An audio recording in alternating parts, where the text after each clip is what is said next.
Hold on, Governor.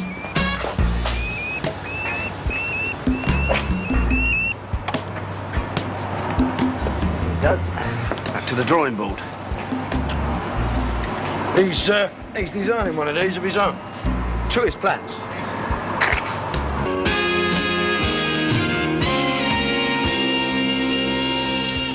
Hello folks and welcome back. Modern world got you going, diddlo? Then isn't it good to know we can always escape back, even for a few minutes, to a world that seems simpler and some may well say better.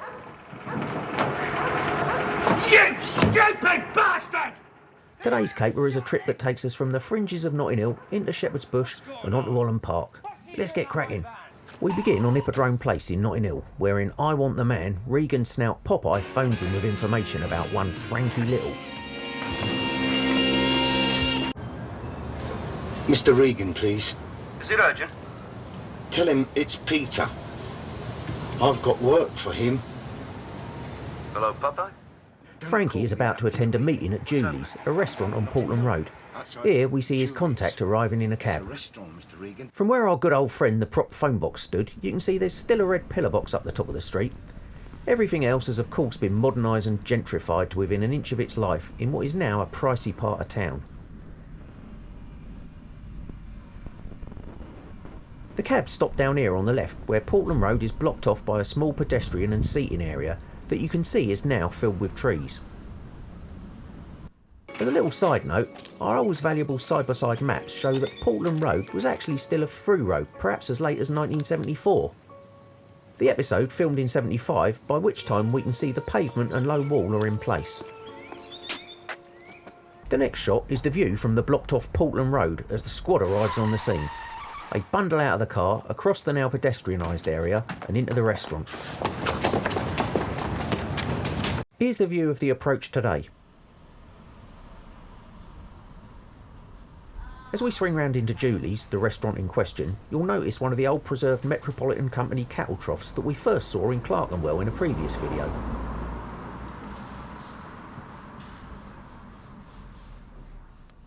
Alas, though they call her Frankie, his contact manages to give Regan and co the slip. We've lost the girl! Knock on every door in the manor! Here we look back up Hippodrome Place from where the Gov came out through a back alley behind the restaurant. There's an obviously new building on our right and lots of painting and scrubbing up everywhere else. One other little detail you may have noticed as the squad arrived, whoops, back it up a bit. You can see here that there's a set of giveaway lines. More evidence perhaps that the blocking off of Portland Road had happened very recently.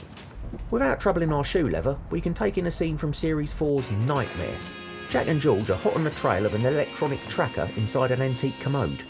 Bet they never taught them that at Hendon.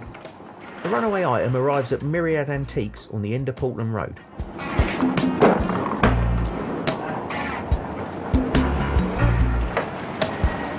Jack and George arrive on the scene shortly afterwards, pulling up out of Penzance Place.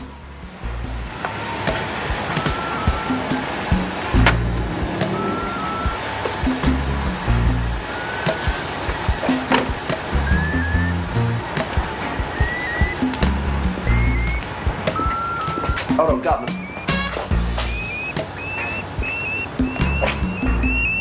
The view from where the vehicles approached is cleaner now, but still very similar. The grey and white building used to be the Portland Arms pub, which closed in around 1992, and which, as I'm sure many of you are shouting at your screens, served as the Winchester Club in several series of Minder. So for those of you out there who often ask for Minder videos, I have at least given you a location, even though it's Sweeney videos that will keep me plenty busy for a good while yet. As we pan right, you'll see that the shop is not only still an antiques dealer's, but the very same business as was there all those years ago in the episode, although they've either moved or downsized one building to the left. In the main shop, that's Julie's restaurant, just 2 doors further down on the right of the picture. We'll move down to Penzance Place now, and a short scene from Series 3's Love in Arms, where the squad are trying to find the source of some counterfeit shooters. The car comes past the Winchester, down Penzance Place, and heads into St James's Gardens towards Shepherd's Bush. The match 5,000 coppers short.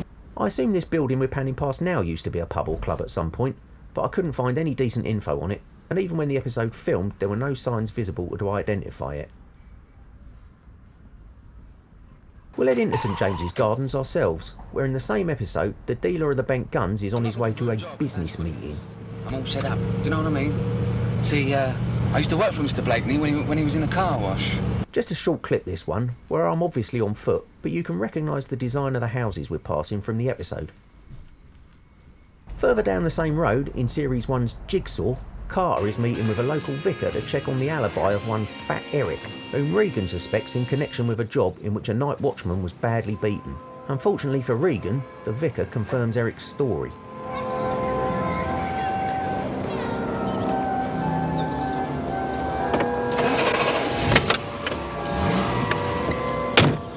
I know. You've agreed to help the garden fight. No, I think Fat Eric's doing that. Yeah? The vicar confirmed everything. The church in question is St James's Norlands, a Grade 2 listed church completed in 1845, although apparently drawings in Kensington Public Library show that its tower was designed to be topped with a brooch spire that was never built, so whether it was actually ever truly completed is up for debate. It's certainly a bit cleaner looking these days though, if nothing else. We'll nip back to Loving Arms now. Artie Ward is getting closer to his appointment. Listen, I haven't seen him since he came out. I never knew of anything of Mr. Blakeney's business. Always kept my nose clean, you know what I mean? We're at the western end of St James's Gardens here, looking out across St Anne's Road into Swanscombe Road opposite, which is where Artie was heading. Again, these are just short linking sequences, but you can make out some distinctive surviving features on the buildings. Artie's meeting with Mr Blakeney is at the latter's garage, set just off Swanscombe Road. Regan and Carter are on Blakeney's case too, but don't yet know Artie's involvement. I know, but if Len doesn't know much else, he knows the difference between a 45 bore and a 38. And if he's right, that means there are two of them, at least. Nowadays, a lot of modern buildings have filled in the south side of Swanscombe Road, and the old flat roof boozer, the Sheepshank, is alas no more.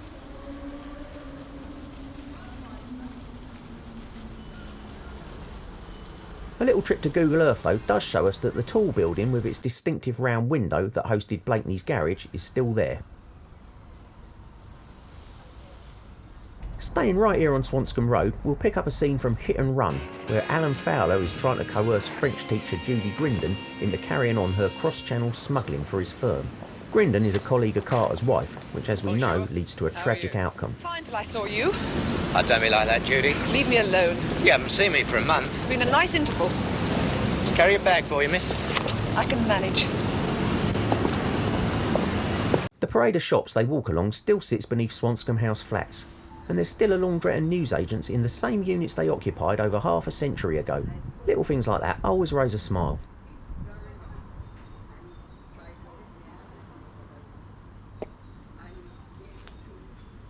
Just round the corner, we're back to the search for dodgy shooters in Loving Arms. This is a very quick shot that's part of a longer montage, and it took a fair little while to pin this one down.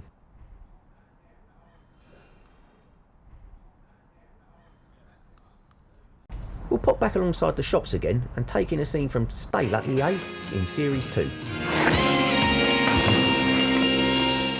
Striding towards us here is our old double denim disaster Barry Tyson, with whom Jack and George would like a little word. Tyson gets wind that he's being followed by Scotland Yard's finest and is in no mood for the conversation they have in mind. We're looking along the parade here from beside the laundrette I mentioned previously. Tyson, Regan and Carter emerge into view from the archway in which you can see the high-vis workmen here.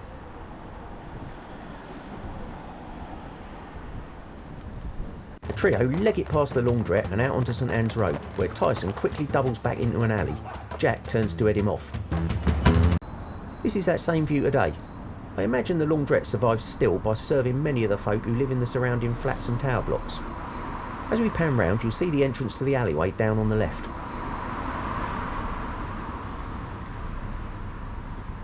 The alley is actually a service road behind the shops, and it's here that Carter catches up with Tyson. A good old punch up amongst the bins then ensues, before Tyson manages to have it away again.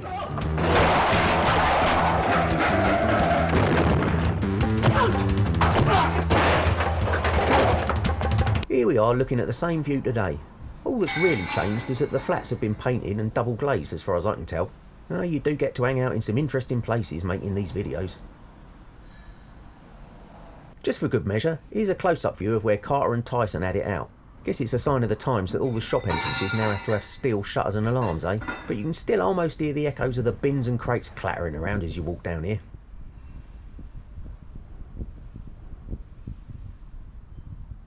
Regan runs back past the shop fronts to intercept Tyson at the end of Swanscombe Road. Whoa, put the brakes on, Gov. Tyson then runs out into the grassy area between the flats before the governor finally brings him down. Get up! Your next blossom! That's it, he ain't his barnet, no messing. As is usually the way, the previously open space here is now filled with parked cars, work going on, street furniture and all sorts. The former grassy space is now a peace garden. Tell that to Tyson. Where you can relax and read all about the extensive list of things you're not allowed to do.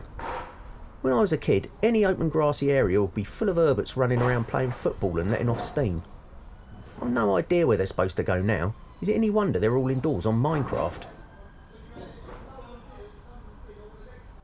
With our back to the Peace Garden, this is looking back towards the flats and service road where George came up licking his wounds. Again, we can see that everything is now fenced off and very much more closed in. Before leaving this area, I must make mention of the very nice bunch of folk I met out front of the shops who asked me what I was up to. Cheers, bud. Once I told them and showed them some footage, they were only too happy to chat, and some of them clearly recalled seeing the series filming back in the day and had certainly seen some changes since then. Just round the corner, Colin Jenner's missus is about to have an unscheduled meeting with Mr. Kirby. Here's our old mate Skeff Warren to make the introductions. Oh, careful mate, Boise tried that once, and you know the rumours about him. Mrs. Jenner? Yes. Mr. Kirby would like a word with you. You're hurting me!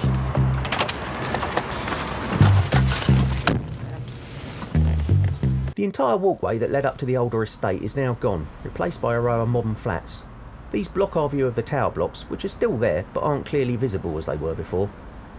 Shame, there's something about concrete and railings that really speaks to my 70s childhood. Kirby's motor was parked just into Queensdale Crescent here, which again presents a much different view nowadays.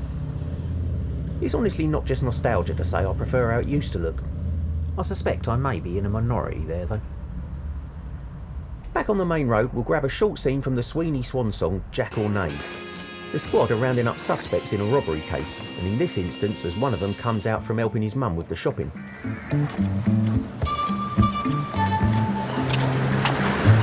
Sorry, Mum. Sorry, Mum. The supermarket is now a Nourish hub. I think that means it's a cafe. But in the background there's a clearly recognisable houses that look almost identical to their 70s selves.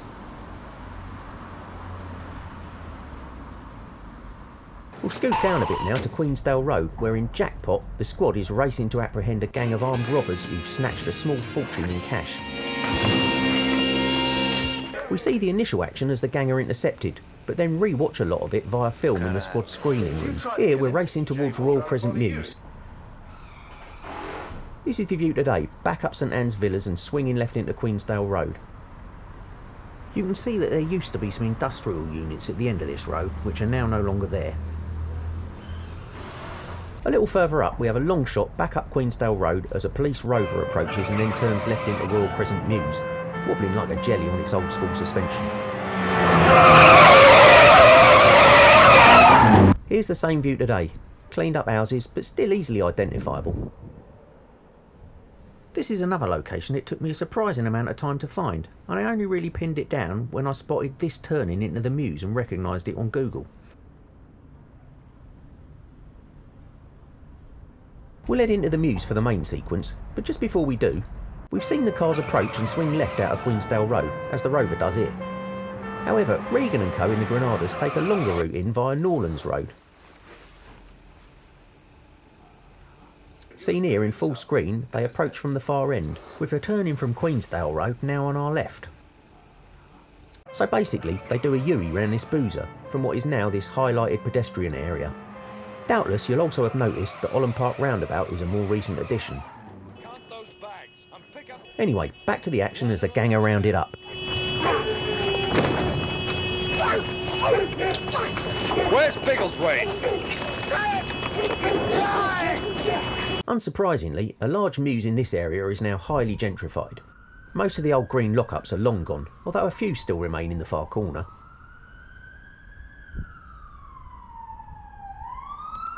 Looking back down the Mews towards where Regan and Co entered, you can again see a much cleaned up and more expensive looking view, with the old green garages gone and a lot of spruced up properties. Sadly, no wads of fivers blowing about the place when I filmed either.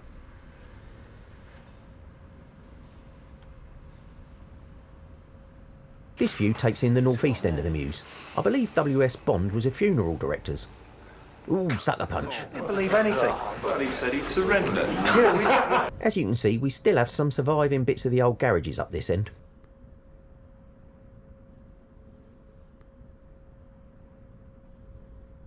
Just down the south end, we have a short opening sequence from Stay Lucky, eh? Where a pair of robbers return to their lockup. No morning milk today, but the view is very similar.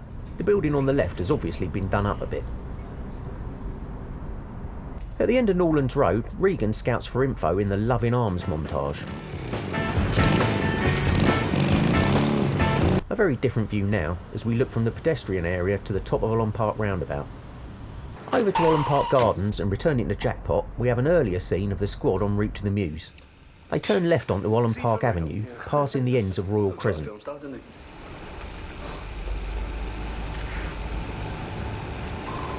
We're still driving that taxi. You never get one when you want one. No sailor. Another one where I'm on foot recreating a driving section, but you can see that most of the buildings look the same. They've just been cleaned up a lot and carry the usual modern price tags. The exit of Royal Crescent is centre screen now, just in front of the bus.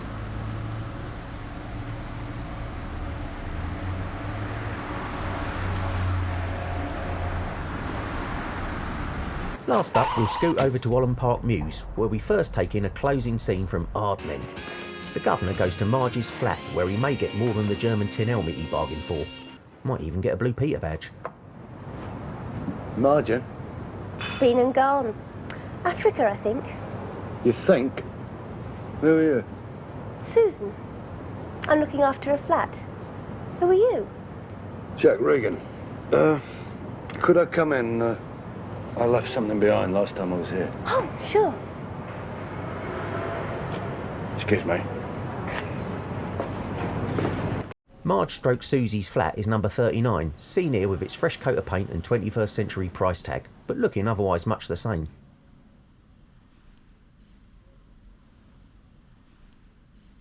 And finally, up the other end of the Mews we have some scenes from The Placer, where gang boss Harry Poole has a flat. Here, Carter brings in Paul's driver, Keezy. Getting Keezy out of the way is part of a plan to get Regan, who's undercover, closer to Paul. You knew her? A lot of people knew her. She was found dead. That was 14 months ago. That's right. The coroner recorded an open verdict. We now believe she was murdered. Can't help you. Come on. Look, I tell you, I can't help you. Your coat, sir. Got to finish the car. You finish. Come on. Here's Paul's gaff as it looks today at number 6.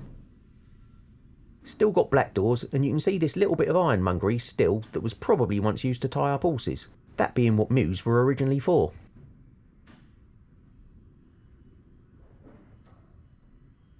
This view looks west down the Mews as Regan gets the nod to replace Keezy as Paul's wheelman.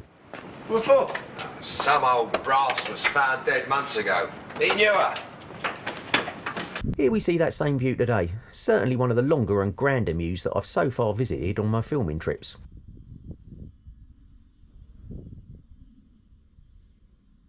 Looking in the other direction, Paul's 1970 Shelby GT350 pulls up beneath the looming presence of 36 Holland Park. You cutting down on your staff, Mr. Poole? No, son. I didn't know you could drive. They taught me in the army. That same view is very similar today, with the multi-residence block dominating the skyline at this end of the Mews.